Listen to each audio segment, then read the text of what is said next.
707 unless otherwise noted. All members of the public are welcome to attend. Okey doke. Madam Secretary, okay, Commissioners, before you have the approval of the minutes. Hold on, we need the roll call. Go ahead, I was right, Madam Secretary. Okay. Commissioner Kovacic? Present. Commissioner Lalonde? Yes. Commissioner Morgan? Here. Commissioner Roberts? Commissioner Washington? Here. Vice Chair Chapman? And Chair Smith. Present. We do have a quorum. Awesome. Commissioners, before you have the minutes from October 18th, 2018 minutes. Move approval. Move for approval, okay. Second. Moved and properly second. Madam Secretary? All right. Commissioner Kovacic? 4. Oh, Yeah, I wasn't.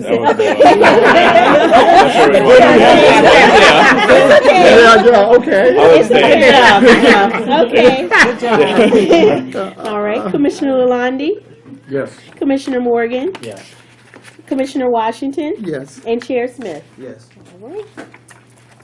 Alrighty, old business. Ms. Winston. You got the floor. Well, we'll turn it over to Shannon for our finance. I don't really know business. Hello, good evening. Good evening. Okay, before you we have our October financials. The federal programs with the COCC, Swanson, Lincoln, and Section 8, our HCV program, those will be represented on a 4-month operation. All the other limited partnerships have a 10-month operation. We're still experiencing a slight profit in the COCC. Again, this month we really haven't had much of a change. Other than we did pass our Dale 1 and got our equity draw. And we're still working along on our Dale 2 phase. That's about it. I had just a quick question. I'm always curious about a slight profit. Where do we see a slight profit at? Right there on, if you look on the page, the second financial page where it says PMP 3116 South Street Building. Well, the COCC is this one here. Yeah, but he was talking about slight profit on the PMP. Yep. Right. The second page, under the October 18, down October 2018, you'll see that there's change in that position of $2,986, so a slight profit on the rental of the building. So, even though it says loss, it's a For profit. year to date, we have a loss. But the 200. We actually budget for a wash. Okay, I think I understand that. Okay, thank you. If I could, Go ahead, from the financial side, Shannon and I met for a little while this afternoon, and I always appreciate her focused efforts on the financial. So again, Shannon, thanks, and to your staff, thanks. A couple things. No expenditures were made out of the unrestricted general fund. So that's that fund that we're trying to keep our arms around just in case we have any catastrophic things coming. So that was good that we were able to hold the line on that. So I appreciate management's efforts in there. We're out. The RFP is getting ready to go out for the new auditors. We've had the organization's had the same auditors for 20-something years. I think it's appropriate to have a change for that. So that RFP will go on the street. I suspect we'll probably get one of the big boys that's in town to be able to do the audit. You have to be cautious about that, because sometimes when you spend cheap, you get cheap. It's just one of those things that you don't want to be cheap on with an audit. So I'm pleased that we're going out with that. There's a concern, at least this personal concern. We have really tasked the financial folks to do a lot of work for us, And of course, as I talk about all the time, two things that we have responsibility for as commissioners is the oversight of the executive director, and then oversight of the funds. We're the stewards of the funds. I've heard rumors, I've heard talk that some of the financial staff is in here late at night, after hours on Saturday, here on Sundays, to get these financials out. I appreciate that, but what that's telling me is we need some help in the financial world. So as management, Ms. Winston, I think you really need to look, again, being, of course, it's self-serving on the financial committee, but we don't want any hiccups there. If it can't happen, I think we need to take a step back. These financials, I would assume, these are not tailored, these are tailored reports just for us. This is not something that they just draw down from what they already do, so they're for us. I can imagine this probably takes 2.5 days of manpower to do it. That's not the best use of the time of our financial folks, given what the scarce resources are. If we're going to continue to do it, then I'm just planting the seed that maybe we don't need to see the full budget figures every month. Maybe we back off to once a quarter, and they kind of give us kind of exception reporting rather than going through every detail. Because as you can see, much like we did today, we didn't go over all these pages. You know, we only went over a couple of them. So I'm just planting that seed. I've asked Shannon to work with management to say what would be the parameters of the financials. I mean, obviously we want to know top level figures, bottom figures. What are those things in the middle? Maybe we only hear about a revenue item that's over 10% or an expense item that's over 10% or some, you know, some budget, some procurement over $100,000. But I don't think we need to get into the minutiae about a $2,000 over under. We've got better things to do. They've got better things to do with their time. We've got better things to do with ours. So I'm just want to plant that seed, and I've asked management to take a look at it. When it comes to the PMP, I'm glad Dr. Washington brought it up. I am very confused about the LLC that's set up for this building and how PRHA pays rent to the LLC and how that whole process works. So I know I brought it up last time, but I'm asking if management could give us some sort of report on what is this PMP LLC. You know, what are the rules of engagement, and how did the rent get established of what PRHA pays to PMP, and does the PMP LLC ever go away, or is this just going to be a perpetual thing that we just take money from one pocket and just put it in the other pocket because there's I don't know gains from that. So just something to look at. But again, the audit, the financials, I thought look good, and I appreciate all the hard work that the staff has been doing. So thanks. Thank you, Commissioner Ronday.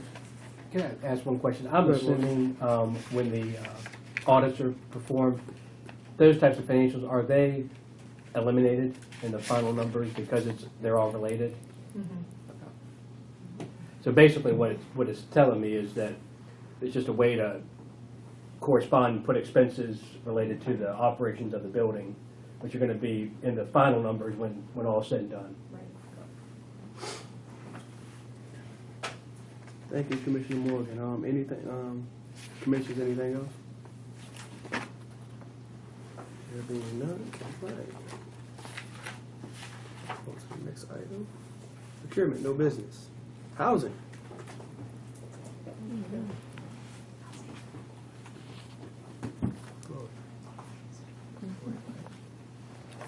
Good evening. Hey, Carol, how you doing? I'm good. How are you? Long time no see. I know. You have in your packet tonight a resolution that's being brought before you for approval to allow our executive director and our chair and vice chair to enter into an agreement to project base the 72 units that we are going to be building it for Lexington 1 LP. This is the community that we're building to replace the Lincoln that we are going to be demolishing. And so what we're looking at is the possibility of doing project-based vouchers there. It would actually be an asset to the community because it not only does project-based vouchers help assist with the leasing, faster leasing, you get a quicker turnaround with your admin fees coming back in.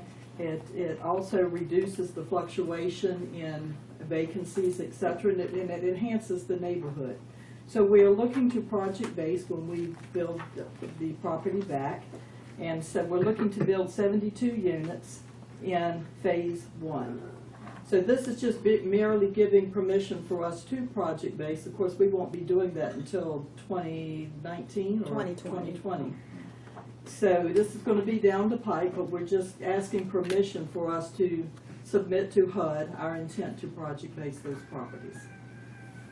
And again, like Carl stated, this is phase one, which will be 72 units. We plan to come back with a phase two probably sometime in 2020. We received the tax credits for phase one, and so we're looking forward to demolition this year, early next year. It's going to be an 18-month construction period for that as well.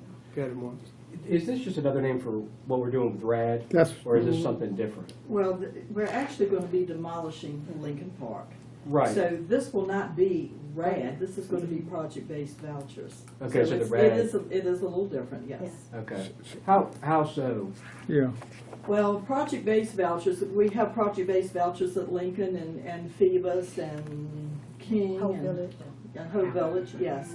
So the assistance is, RAD is a little bit different. I'm going to see if I can explain the difference to you so it makes sense or whatever.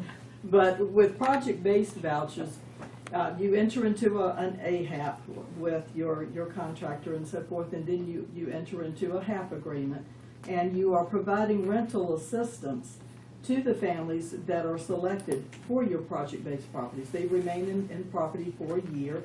Val, you want to elaborate on the difference with RAD? It really isn't too much of a difference.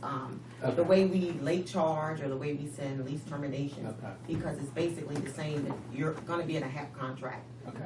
As you So would. I guess the biggest question is just the purpose of RAD was to stabilize the revenue source. Mhm. That's And still what same we're thing. talking Same about. thing. Exactly. Same- You're same basically doing the difference. They're same pretty much thing. the same. There isn't really a big difference, it's just a difference in the way the Okay. program is named and handled. So, Exactly. Well- Yes, the vouchers Commissioner come from Washington. my pool. Correct. I didn't hear that. What did you say?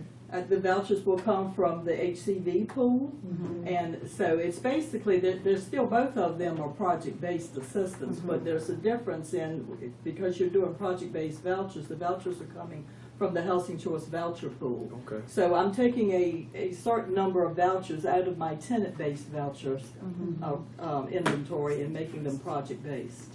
So they would be dedicated to Lexington Phase One. So, It's attached to yes. the property, Right. so it's not like, unlike tenant protection vouchers, I'm sorry, tenant vouchers, they can take them other places. Okay. Right. Okay, so they're So- only Tied to the only at property. Lexington. There you go. Right, project-based Stays is there. tied to the property. property. Tenant-based is tied to the tenant, Tenant. they can take that anywhere. So, when people are outside of our group here, we have RAD, then we have project-based vouchers, and we also have Section 8. Tenant-based, yes. And we've been moving in the direction of RAD. Why wouldn't we continue in that direction? Just a question Well, I with think these. there was this- some discussion on RAD. Lisa, you Well, want we to? could not go the RAD, we could not follow the RAD process for this because if you all recall with Lexington, we were unable to meet the site and neighborhood design. Remember the concentration of poverty, a lower moderate minority families. So because we couldn't go that route through RAD, and you had to show a deconcentration of minorities, if Lincoln Park is what it is, it's going to stay where it is, and so there was no way around that. So this was another opportunity just for us to do the exact same thing that RAD will do, but allow us to project-base those vouchers and get approval from our local field office as opposed to the national HUD office to give us approval for that. So same type of funding, same concept as RAD, same stable platform as RAD. Okay, so I'm okay with that. The next question to that would the project-based community then later on be available to become RAD properties, or they It have this? wouldn't need to be, because it's same benefits, same program, so we wouldn't need to convert. So Just what a- we're doing now, some of our lateral- public housing properties, we are converting them to RAD, but, which is the same Section 8 project-based voucher system. So it's no benefit to that. Okay. Okay. Got it? I think so. I mean, I I know a lot of terminology. It's the same level of assistance. Exactly. It's no additional benefit or monetary benefit to us And or it's to the just- residents. it just connects to the property. Correct. And RAD connects to the property as well. So, Okay. I think the big part is that it stabilizes that revenue source, and it's not fluctuating based on how HUD Correct. decides to There you go. Right. fund us at. So Right. Right. Yeah, I don't know if you guys saw, and this is an aside, this week on the news about HUD and what's going on with some of the properties. So part of that is my concern as well, in changing from RAD to project-based, which I'm not really familiar with, but I can talk about it a little bit more afterwards. But I'm okay, as long as we're handling the money. So we are presenting this resolution to the board for your approval. Cool. Awesome. Any I'll- other questions or I'll move comments? Kurt? approval. It's been moved. Chair Second. needs a second. I'll second it. It's been moved and properly second. May I have a secretary? Thank you, Carol. All right. Thank you. Commissioner Kovacic, Approved. Commissioner Lalonde, Yes. Commissioner Morgan, yes. Commissioner Washington. Yes. And Chair Smith. Yes. All right, next item, development, no business. Human resources, no business. Number 9, reports. October significant reports. Ms. Winston. That is in your binders. Did anyone have any specific questions related to the significant reports at this time? I just had a couple, three. It was the end of October report.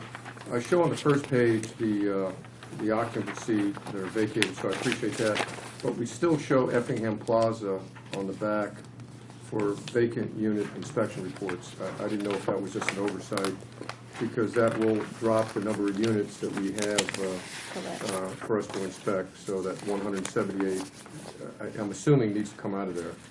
Correct. Okay. That is correct. Yeah. You're talking- The second one was, back to Carol there, the number of vouchers, housing choice vouchers that we have up there, really impressed how that's growing. And I know we had talked about that, I think at one time 1,900 was maybe where we're going to peak at as we talked about RAD and housing choice vouchers, so that's a good number to go to. On the development side, I didn't see anything about the Craddock development and anything about the Effingham Court Street project. And was that by design that we didn't put it on there? No. Or was it just an oversight? Let's see, I thought that was included. 7. I'll give you a brief update on the Craddock properties. We're moving forward with that. We've provided the development option agreement to Mr. Cook. It is currently being reviewed by his attorney. We have not got that back from him yet, so we have not got the signed development option agreement back from him. Good news is that he did go, I'm sorry, not to interrupt. Is this the 12 lots on Cushing Street? The or 5 just lots. Oh, Five. I was The 5 lots. talking about the 4-phase where Craddock High School used to be. Oh, okay. That portion of property has been turned over for the development. So we're actually not involved. We've turned that over to EDA. So we're not spearheading that development anymore. So are they actively looking for the developer? No, they have a developer. okay. There is a developer, yeah. I don't know if Lisa wants to shed any light on it, but it's a developer already in place for that. Oh, It's not about control, pretty much. Okay, so it was, some discussion about, who the previous owner was, and now they have a new owner, Ryan Holmes, so they will be developing the property. They've already done the cleanup stage where they're getting all of the debris and making the land available for development. So we should be hearing something soon. That's the last information that we did have. But all of that litigation where there were 3 owners and all of that's gone away. They have defined one owner. Ryan Holmes is moving forward with the development. Right. So the city's steering that ship. Right. And then what about that property on Effingham and the Woda Group? So the water group. So as you know, that they did not receive the tax credits in 20. I didn't know that. Yes, it was in the report a couple of months ago. But they did not receive the tax credit. They're looking forward now to see if they want to apply for the upcoming round of tax credits in 2019. So we're currently in agreement with them until January. They have to let us know in January if they want to extend that contract with us, and they're reviewing it to see if they have a competitive application this go around, because they have to provide a substantial amount of funds, a deposit to us. It's non-refundable should this not move forward come January if they want us to hold the property for them. So I, suspect, or we should know in January sometime, where they're going to come back and apply for tax credits for that property. So what if they do, we move forward? If they do and receive if- the credits, and if- because they can't move forward without it. They need the So credits. what if, So what's our game plan if they don't? if they don't, we're gonna deed it back over to the city. Boy. Now, this is the same property. Effingham We- County. We took it to the city. Yes. Gee Yes. whittakers. So that would be deeded back over to the city. Now, remind you, this property was purchased with city funds as well. So we're just deeding it back over to them. So if it is deeded back to the city, who actually markets that? Is that just? EDA. The EDA will market it, I think they've had some interest, but it's kind of tied up now with the Woda Group to determine what's the outcome of what that. And I think if they do have an application that's competitive and know that it is, we will know by April if those are deployed Yes, to yeah, them. that's correct.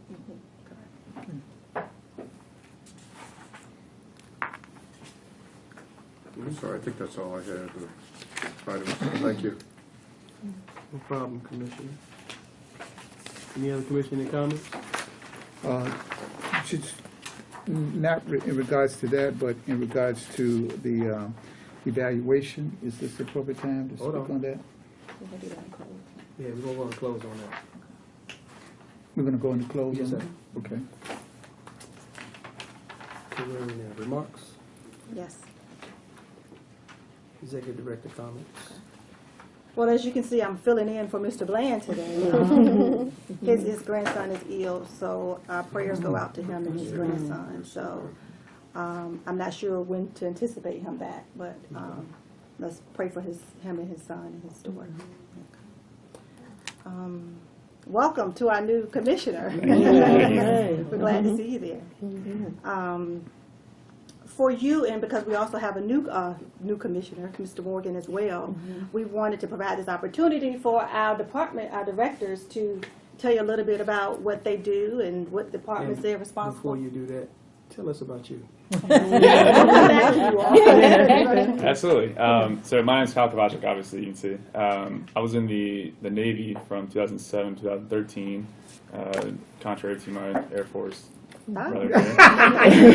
We like it because you're wearing blue. And I moved to Portsmouth in 2015 over in the Port Norfolk neighborhood. I now work at Wells Fargo in middle market banking. We deal a lot with financial statement analysis and things like that. And I'm really looking forward to getting to know more about this advisory board and pitching in. We're glad to have you. Thank you. So Welcome. we'll let the staff now tell a little bit about their departments and what they do here at the Authority. I'll start with Mike. He's our newest member, Michael Pack. He's been with us. Has it been 2 months yet, Michael? Not yet? Not even 2 months, I think Yeah. a month and a half, I think. Okay, It was so, October 1st. okay. So, My name's Michael Pack, as she said. I'm the Director of Community Development and Capital Funds here with Portsmouth Housing Authority. I have about 15 years in the housing industry, off and on.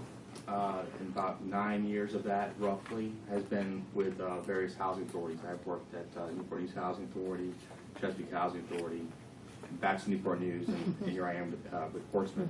So, tell you a little bit about what we do. I think one of the big things is relationships. I work closely with a variety of stakeholders, such as contractors, architects, engineers, the community, residents, various local, state, federal agencies, and essentially we initiate and manage all the development projects that happen, from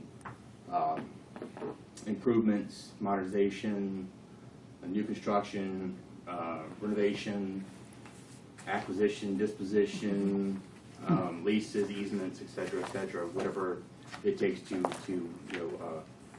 keep our housing stock in tip-top shape, as well as hopefully add where we can additional housing as needed. Essentially my job is to manage and budget and properly allocate the current lack of funds we have right now, and then where we are come short, reach out to those other stakeholders, developers, other folks, to try to fill those gaps, whether it be through tax credits, LIHTC, historic tax credits, bond deals, could be through a variety of grants,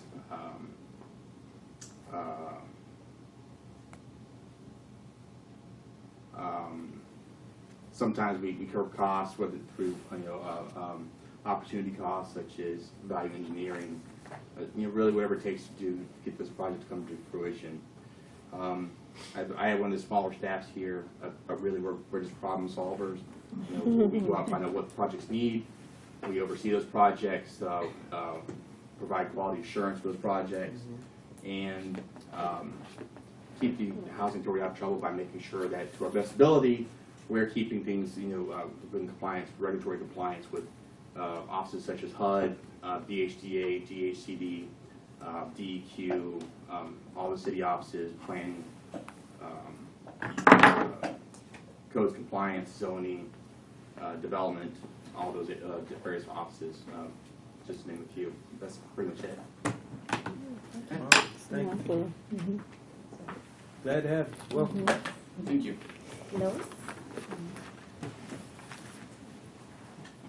Good evening, everybody. Good evening. I am Dolores Adams. I'm the Director of Procurement and Resident Services, so I'll actually wear two hats here at the authority. I've been here for about 18 years. I started out with the Hope 6 program, our very first one we had with Ida Barber. So I've worked in development, housing management, and currently I'm doing procurement and resident services. I've always had that department since I began 18 years ago. So obviously there's an attachment there. I carried it wherever I've gone for years. The procurement department is responsible for purchasing and contracting of all goods, services, and constructions for the authority. I tell people all the time we purchase everything from pens and paper to buildings and land, and sometimes people. Temporary services. In 2011, HUD released the authority from a notice of deficiency in procurement with the understanding that we would appoint one person that all procurement for the agency would go through. So I oversee all procurement for all departments of the authority. Previously, different departments did their own procurement, and HUD didn't like that so much. In January 2012, that's when I took over as that person. And in May of this year, I received my national certification, so I'm now a certified public procurement officer. Awesome. So, that's supposed to mean I know what I'm doing. What you doing? Nearly 80% of our procurement transactions fall under our micro purchase and small purchase thresholds of $3,000 and $100,000 respectively. So we do a lot of small procurements. We issue purchase orders for most of those things. So a lot of times you don't even hear it because any procurement over $50,000 is what we bring to the board for approval. And that's in accordance with the agency's procurement plan. We actually have to follow HUD procurement regulations and the state procurement regulations. And you better believe they don't always match. So then we have to determine which one is the most stringent, and we have to go with that. So I have a procurement. Right now we have 2 young ladies that work with me from time to time based on the need because they have other duties, and we make that work. And so far it's been going pretty good. Okay. Switch my hat. My other department is resident services. This department includes our family self-sufficiency department. That's the feel-good stuff, the stuff that makes your heart warm. And because we help residents move towards economic self-sufficiency. We are a landlord that do not mind seeing our residents leave us. The family self-sufficiency and resident services are a support division. as residents move towards self-sufficiency through employment, career training, education, and their rent increases, that helps our housing community's cash flow. Because a dollar in rent is a whole dollar, whereas you get subsidy from HUD, you may get 85 cents, 90 cents, like they were talking earlier about, you know, the stability. You don't have to worry about that one because a dollar is a dollar of rent. We have case managers that work with those residents individually and in groups. We host all kinds of workshops. We also have a job developer who provides job readiness training. They cover topics such as resume writing, interviewing communication skills, dress, and any other employment-related skills. We encourage our residents to pursue non-traditional, career-oriented employment because we want them to have a living wage. When they come to us sometimes and they have an idea about, ooh, I think I want this type of job, we're like, because we have at one point a lot of people, I want to be a nurse, and they say I want to be a CNA. We're like, no, we show them the salary. This is what a CNA would make. If you go to school, get some education, this is what an LPN would make. This is real nursing work. We show them the duties, and and try to encourage them to consider spending the extra time to get your LPN license, and that way you can support your family. So that's what we try to do over there in that department. We also provide services for our youth. We have a youth coordinator who works with our kids. They provide after schools, summer programs, and we do all our programs and services with partners. Because the one thing I tell everybody is we don't have any money. HUD provides us funding for our staff, but they don't provide us any funding for our services. So we partner with all types of community agencies, and most of the time we always try to get them to sign a memorandum of understanding to provide in-kind services because we don't have any money. We're currently taking our teens on college tours. That's been fairly successful. I think they've gone to 3 or 4 colleges now, so that's been great. We are in the process of designing and implementing a program for our senior and disabled residents throughout all of PRHA housing. We're really excited about that because previously we only provided supportive services for our residents in our senior housing. With the sale of Effingham Plaza, now we get to we have a staff person that's dedicated to providing services to our senior disabled residents. So we're gonna put together a program. They're in the process of designing it now, where we can provide some type of services to all our senior disabled residents because they're in all our communities, not just in the ones that's designated elderly and disabled. And we hope to roll that out at the beginning of 2019. And we're really excited about that. We also have a resident services specialist that work with all our resident organizations, resident councils, and our agency-wide resident advisory board. So pretty much anything that deals with supportive services of life skills training or education, or anything like that for our residents come through our residents services department. Any questions? All right. Awesome work. Thank you. Thank you for the great work. Well, speaking of feel good, I just want to acknowledge Ms. Adams and her staff. We received an award a couple of weeks ago from NARO, the Agency Award of Excellence for our Financial Freedom What Is It Worth program. So I passed this around. This was in Atlanta. It was Atlanta, right? So, and they acknowledged the housing authority there. So good job. Yeah, thank you. Because I mean, HUD only gives a lot of housing authorities receive an award, a national award of merit. But from that group, they only pick about 10 or 15 right. to award national awards of excellence. So we're really excited about that. A lot of young folks over in that department, they got all kinds of ideas. Lots of energy, yeah. Very nice. Ms. Thomas? All right. Let me get back up here again. See what other trouble I can cause. Okay, I am Carol Thomas, for those of you that don't know me, and I am the director of the Housing Choice Voucher Program. And the Housing Choice Voucher Program is a tenant-based rental assistance program. Funding is received from the Department of Housing and Urban Development. The Housing Authority enters into a annual contributions contract, and that is and we administer the program on behalf of HUD. The housing authority is allowed to establish policy and procedure in the operation of the program locally, and those are defined in our administrative plan, which the Board of Commissioners approves. The purpose of the Housing Choice Voucher Program is to provide rental assistance to eligible families, and eligibility is first determined by income.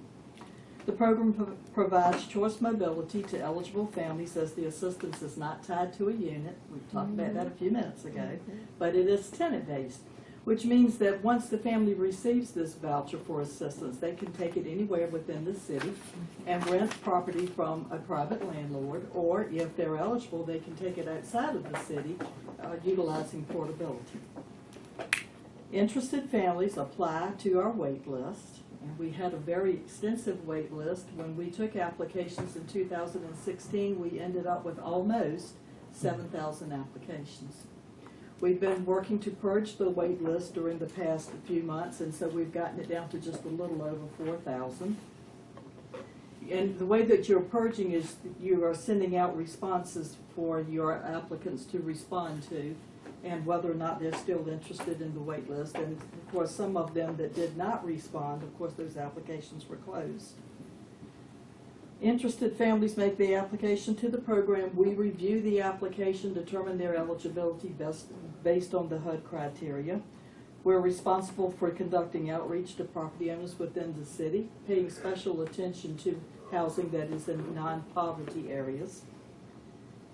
We conduct an inspection, approve the occupancy, pay the landlord the rent in a timely manner, recertify the family on an annual basis for continued eligibility, and ensure that the landlord and family comply with the program. And of course, we're responsible for complying with all fair housing and equal opportunity requirements, HUD regulations, the housing assistance payment contracts, federal, state, and local laws that apply. I have a staff of currently 14 and a half people.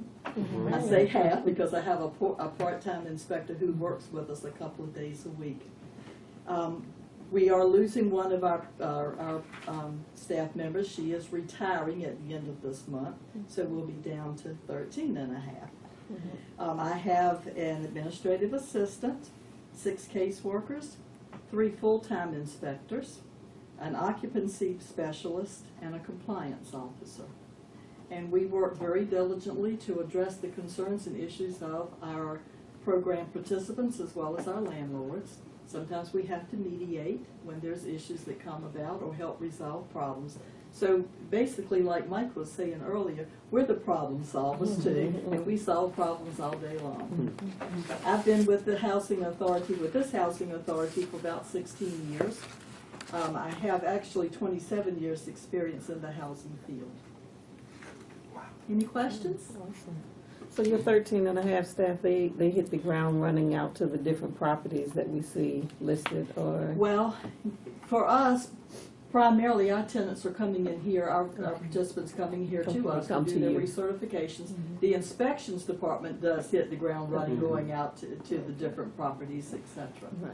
And we're constantly looking for new properties. And Carol, don't we switch a lot of times with Norfolk Housing Authority? We with do. inspectors to inspect?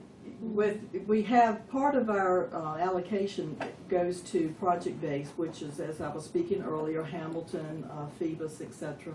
Because the housing authority owns those properties, but they're assisted with the Housing Choice Voucher Program, we do not do those inspections.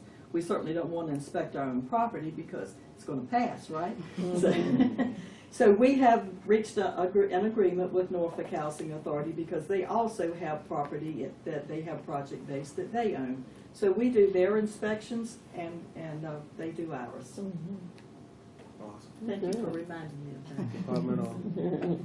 And I'm going to give another shout out to Carol Thomas and her staff because they have achieved the designation of a high performer with HUD for the Section 8 program. And what that means is that they achieved over a 90% score in the CMAP designation. And that's based on several indicators, which I'll just share this with you. You all can read it at your own leisure. The indicators that HUD look at to determine the status, whether you're a poor performer, standard, or high performer. And yet again, our Section 8 Housing Choice Voucher Program is a high performer. So kudos to Carol and her team. Yes, that is something I bring to you all every year too. I bring our potential score in to you. Thank And you. CMAP stands for the Section 8 Management Assessment Program, and that's HUD's report card for the way that the Section 8 program is administered at the local housing authority.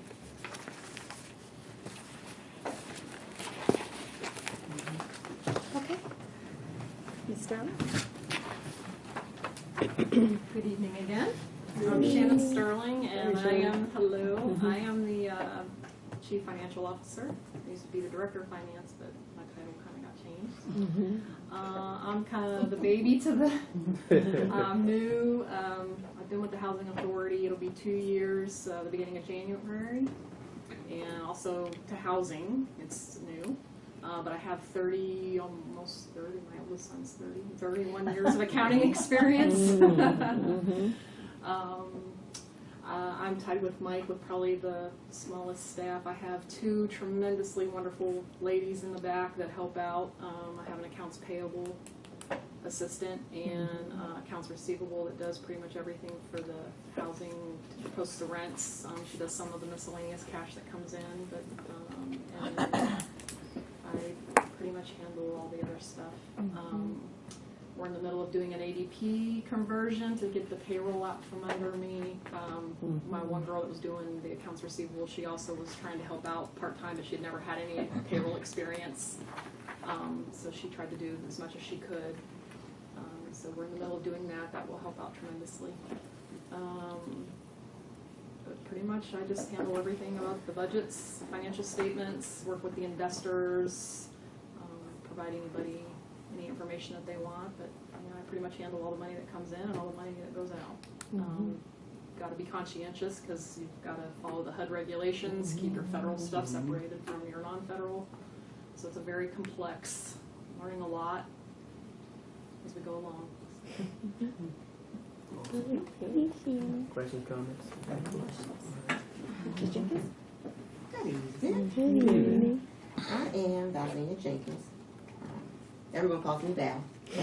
Don't try to say it and spell it, it's okay. I'm the Director of Asset Management, which formerly it was Director of Housing Management. My title also changed. So what I do is I oversee the housing management and the occupancy department, which consists of the manager, the assistant manager, the section 3, all the maintenance in the occupancy department. I oversee the different developments that we have, in which I made a copy for you. A list of all of our properties, what year was built, what kind of program it is, so I've made enough for everyone if you want to take a look at that. I administer the daily activities of management and monitor problems occurring in the accomplishment of the policy, procedures, and programs. I work with HUD and VHA on policies, making sure that we're in compliance. Maintain close relationships with HUD, Virginia State Office, to keep apprised on the latest developments in housing management and occupancy techniques. So, for instance, I was just at a conference this week, and they go over a lot of updates that's going to be coming, say, for 2019 or later down the road. So that's basically, I do the policies and procedures for our housing. The housing side, the housing managers from the time of move-in, they maintain all the files, deal with the residents, their work orders, recertification. Delinquencies, lease terminations, they don't post rent there, but they stay on top of that. The occupancy department, which really starts everything, they maintain our wait list and they assign applicants to the different developments, and then at that point, they're turned over to the managers. So we do a lot, actually more than that. I could go on and on and on, but maybe we can meet one day and we can just go over everything. Maybe you can go to one of the properties and we can kind of go through everything.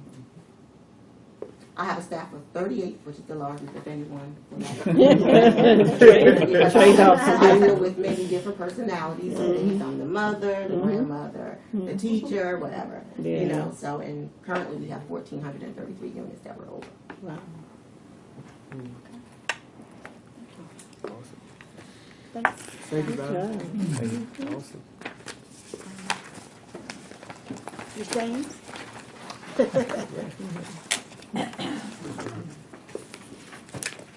Good evening, I'm Karen James, and I'm General Counsel. I started with Shannon, so it'll be 2 years in January. My prior legal experience, I worked for a couple of municipalities in the city attorney's office for prior here, Hampton, Suffolk, and Newport News, so my background was in local government law prior to coming here. Primarily, my duties are to work with the housing, Ms. Jenkins and her staff. I filed the UDs, which are unlawful detainers for unpaid rent. On average, it can be 30 or 40 a month. We go to court if we have a case. Our cases are one day a month. And luckily we have legal aid who shows up with their whole staff, so that kind of gets a little more involved, because they get involved in the cases and then they're set for contested cases, so we have to go back to court to hear those cases, at which time I go solely when we first go, but then if they're contested, we have to bring the property managers because they have to testify. So we may have 4, 5, 6, depending on, you know, what's the legal aid decides how many cases they want to take on that are contested and moving on. So that is one of the main things I do. Based on the outcome of those cases, I prepare a monthly report for the staff, so they'll know how many cases we heard, what the outcomes, things of that nature. I also represent the authority as a hearing officer for Section 8 and PHA for any resident grievance hearings that they want to proceed with. Additionally, I work with development, and Reno Kavanaugh, our development attorney, and Ms. Winston, and I guess Michael, too, on development matters such as deeds, preparing deeds, looking at agreements, things of that nature. I file certificate of satisfaction, so we have had to pass various law programs, so when they've been satisfied or the terms have been satisfied, we get requests from, for instance, somebody's finance, we're doing a refinance and our lien is on their deeds. We have to file, you know, if it's proper, we'll file a certificate of satisfaction to show so they can release the lien. So that's something that comes up. I work with HR if we have employment issues or matters of any nature. I'm also the FOIA officer. So I report to Ms. Anna Lee in regards to giving any FOIA requests and things of that nature. Work for procurement. In fact, she has to review any contracts or any other related documents or procurement matters. Work with our executive administrator on board resolutions and agendas, review policies. Work with making sure all of our entity statuses are updated with the State Corporation Commission. I prepare legal documents for any settlements and release claims. Also consult with any of the staff or as needed, as well as I mentioned, working with all the property managers. In addition to late payment rent for the unlawful detainers, there's lease determinations too that we work with if someone's in violation of lease terminations, and we have to proceed in that regard. So I work with the property managers and prepare the notices, and then if we have to go forward with you know, proceeding with the eviction, you know, we will file that, as well as the writ of possession, which is what we get if we need to do a eviction. And I also work with them in preparing any payment agreements and certificate of satisfactions if residents have satisfied any judgments. And also we have garnishment summons that we have to also respond to. So those are my primary duties. And I'm the solo in-house attorney. Sometimes Ms. Winston volunteers. Watch a lot of Law and Order. Yeah. So that's my story. Awesome. Thank you, Karen. I'll just share a little bit about myself. I'm Lisa Winston, the Deputy Executive Director. I've been in housing in October makes 20 years. I actually started my career in housing right here at Portsmouth Redevelopment and Housing Authority in '98. So in that role as the Executive Director, Deputy Executive Director, I assist Mr. Bland, our ED, with the day-to-day operations of the agency, assist him in meeting the goals of the agency, and primarily provide oversight over our development department, our Section 8 department, and our information systems department. So we're glad to have you on board, and we're going to give you a quiz on this after you are well prepared. So, Right. I was taking notes this whole time. But seriously, we have a lot of opportunities, and we'll engage you throughout this process, and equip you with the resources and tools that you need to be an effective board member. So welcome. Thank you. Welcome. Awesome. Okay. One update. Yes, ma'am. You got it. So we have up here under Executive Director's comments, an update on RAD. That will be postponed until our December meeting. The consultant was unable to be here today, so he'll come to the December meeting for that. Okay. And since we're under Executive Director comments, I will let you know that today, unfortunately, I found out today that we will not be receiving any CIP funds for from the city for the redevelopment of Lincoln Park. So those were funds in the tune of $350,000. It's my understanding they have been reallocated.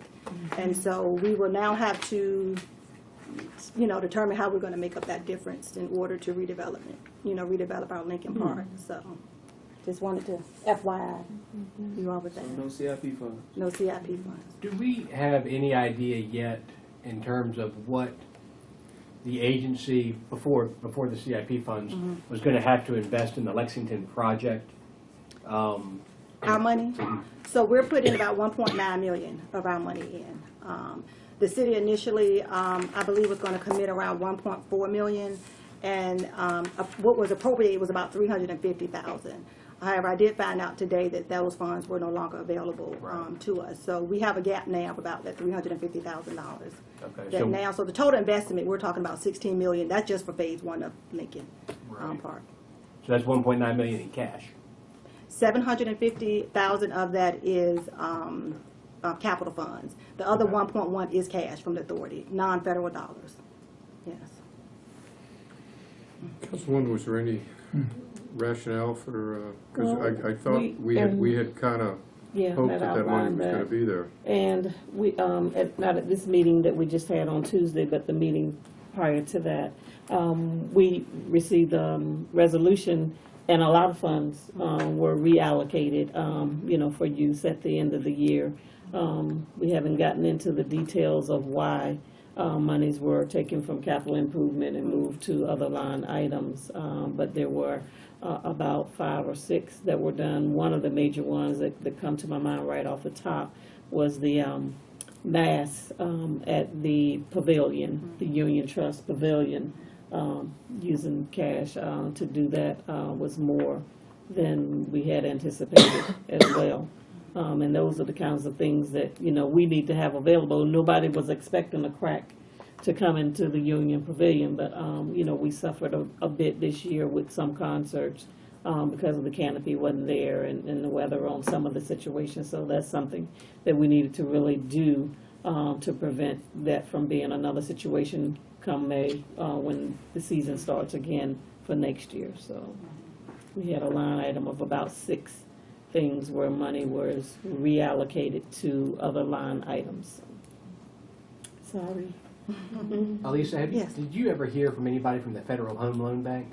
I actually did, and they're working with me to see if they can reinstate those funds for Dale 1 and 2 and take us off of that list as well, which will allow us to apply for funds for Lexington. So we're definitely excited about having the opportunity to apply for Federal Home Loan Bank funds that can fill that gap. So hopefully I'll know something within the next couple of months on that. Okay. Because now, if I remember correctly, it's $1 million for, or $500,000 each for Dale 1 and 2. Yes. So those monies would just come back. Yes. And then we would be able to apply for Lexington. Yes. Okay. Yes. That would be the plan. Yeah. Good stuff. That's all I have. That's all you got? Commissioners, comments?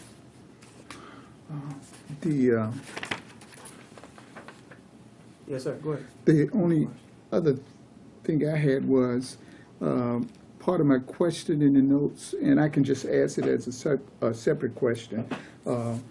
was the cost for the Hamilton mold. The contractor isn't doing 100%.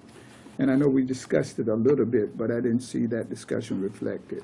So for future, The contract?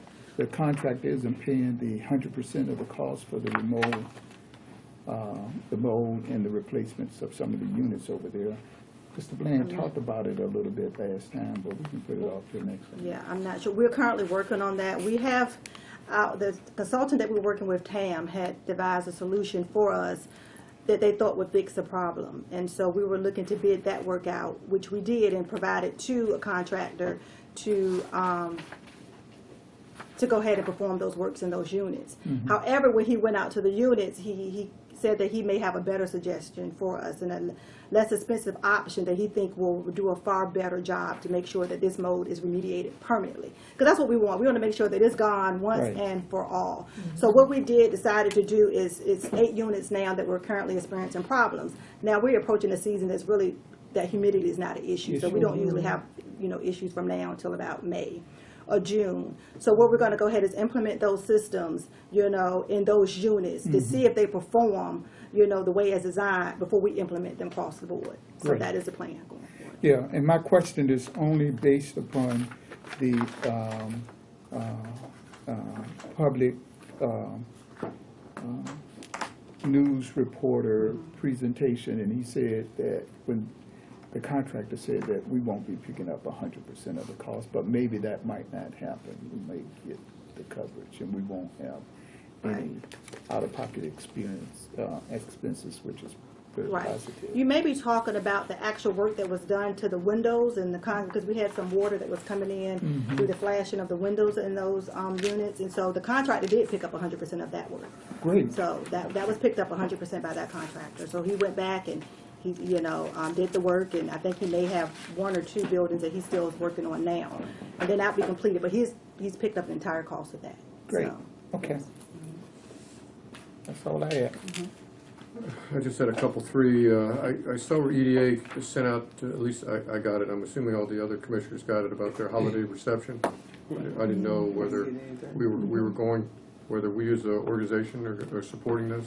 I did get that, and sure, I think we should. I plan on being there. And the organization itself, I see under the December items, I didn't see any type of holiday function for the staff here. I know they had it at Elizabeth Manor last year. Are they going to do the same thing or Alyssa similar is thing? working on that. Do you have the details finalized yet, Alyssa, on that? Yes. You have the date?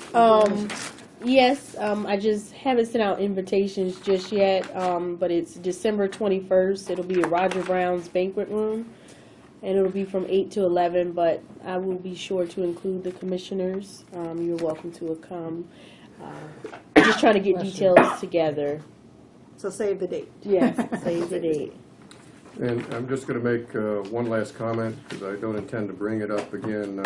It's a shame that we surveyed the staff about their comments about the climate of the organization, and there's been no report out by management about those surveys or what we're going to do to try and inculcate any of the suggestions that the staff gave to management. So I don't intend to bring up about the corporate culture or the corporate climate with these surveys.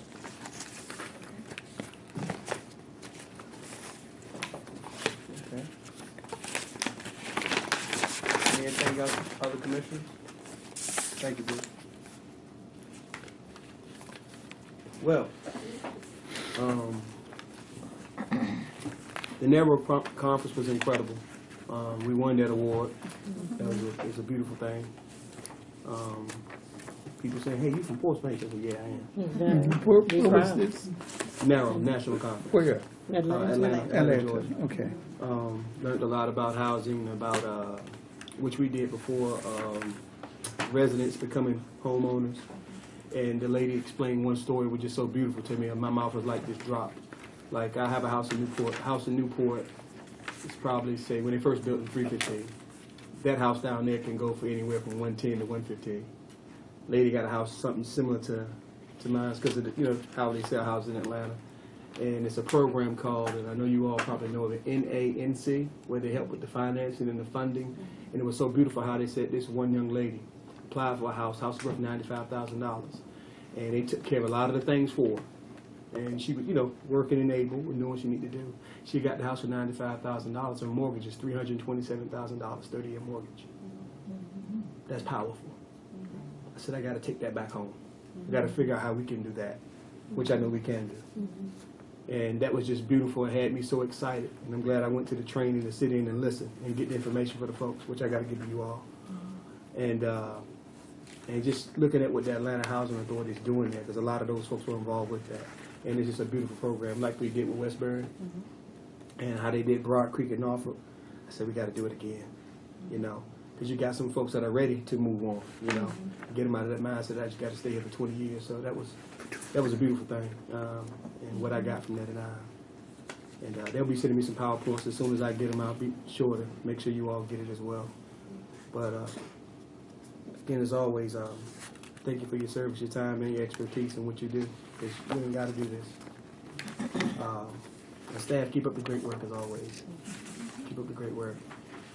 I'm glad we got that 97. That's a beautiful thing. Congratulations. Yes, ma'am. With that being said, public speakers, PRHA allows up to 5 minutes speaks. Do we have any speakers? We don't. All right, we're moving on to the next thing. All right, resolution of certification. Resolution certification of hold on, let me get that right. Resolution 2018-54, a resolution of certification of the closed meeting of November 15th, 2018, pursuant to the section 2.23712 of the Code of Virginia 1950 as amended. Whereas the Board of Commissioners of the Portsmouth Redevelopment Housing Authority and Portsmouth City Council has reconvened. Hold on. I'm wrong. Is that for the red? 10, number 10, behind 10. Resolution to meet in closed session. Yeah, that was old. Is that right? Okay. I went too far. Wrong tab. Sorry, sis. I'm going to get it right, y'all. Resolution 218-53, resolution of intent to meet in closed meeting. Whereas the Freedom of Information Act provides the Board of Commissioners can meet in a closed meeting for a consultation with legal counsel and briefings by staff pertaining to actual probable litigation. Whereas such consultation of briefing in open meeting would adversely affect the negotiating or litigating posture of the public body as set forth in section 2.2-3711A7 of the Code of Virginia as amended. The legal consultation pertains to an employment litigation matter in a criminal case, whereas the Virginia Freedom of Information Act provides that the Board of Commissioners can meet in a closed meeting for personal matters, including discussion, interviews of prospective candidates for employment, promotion, demotion, discipline, and evaluations of a performance as set forth in section 2.2-3711A1 of the Code of Virginia as amended. The personnel matter to be discussed is a performance evaluation. Now therefore be it resolved that in compliance with the Virginia Freedom of Information Act and the above referenced sections of the Virginia Code, the Board of Commissioners shall reconvene a closed meeting on November 15, 2018 for legal consultation, A7, and for the discussion of a personnel matter, A1. Chairs, need a motion for a closed session? So moved. Thank you, Commissioner Morgan. Second. And thank you, Commissioner Hernandez. Move proper second, Madam Secretary. All right. Commissioner Kovacic? Yes. Commissioner Lalonde? Yes. Commissioner Morgan? Yes. Commissioner Washington? Yes. And Chair Smith? Yes. Have a short recess.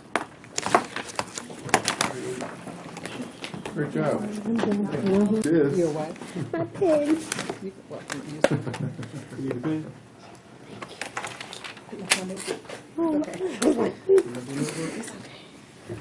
Hold on 1 second. Okay, no problem. You didn't leave that on, did you? No, it's all. Excuse me, I'll have to wake it You up. better not listen to any. You don't want to hear any of that. Never mind. Yeah, they don't want to hear any of that.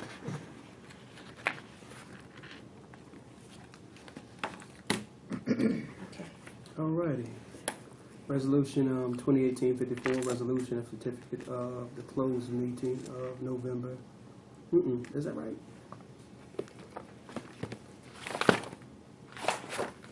Okay, got it. Make sure I got it right this time. Resolution 2018-54, resolution of certification of the closed meeting of November 15th, 2018 pursuant to the section 2.2-3712 of the Code of Virginia, 1950 as amended. Whereas the Board of Commissioners of the Port Redevelopment Housing Authority has reconvened a closed meeting on this date pursuant to affirmative recorded votes in accordance with the provisions of the Virginia Freedom of Information Act. And whereas Section 2.2-3712 of the Code of Virginia requires a certification by this board that such closed meeting was conducted in conformity with Virginia law. Now, therefore be it resolved that the Board of Commissioners hereby certifies that, to the best of each member's knowledge, 1, only public business matters lawfully exempted from the opening meeting requirements of Virginia law, and 2, only such public business matters as were identified in the motion reconvening the closed meeting were heard, discussed, or considered by the Board of Commissioners in this closed meeting. All right. Chair is in need of a motion. Motion to reconvene in open session. Second. So motion probably second, Madam Secretary. Okay. Commissioner Carver. Close enough. Okay. I'm trying to get it right. Okay. Yes. Commissioner Lalonde. Yes. Commissioner Morgan. Yes. Commissioner Washington. Yes. And Chair Smith. Yes. You have any correspondence, Ms. Winston? All right. Upcoming PRHA events. I'm gonna let Ms. Winston talk about that real quick. Just give you a rundown. So we are accepting scholarships for the PRJ scholarship until, let's see, December 1st. So if you want to donate to the scholarship fund, if you know of anybody that want to donate to the scholarship fund, we appreciate your past efforts, and any additional funds will be greatly appreciated. And we'll see you at the next Board of Commissioner meeting, and then we have the Christmas party scheduled for the 21st. So save the date. I expect to see all of you all there. Also, Could you provide a list of the people who are sponsoring that scholarship? Sure, we can do that. That's always one of my favorite events. Oh, I good. love that thing. Good. We love it Also, too. I want to say thank you to the board. My birthday is on November 25th, and I finally joined the 40 Club. I made it. And, I've been there. I just want to say thank you to the staff. Thank you so much. And with that being said,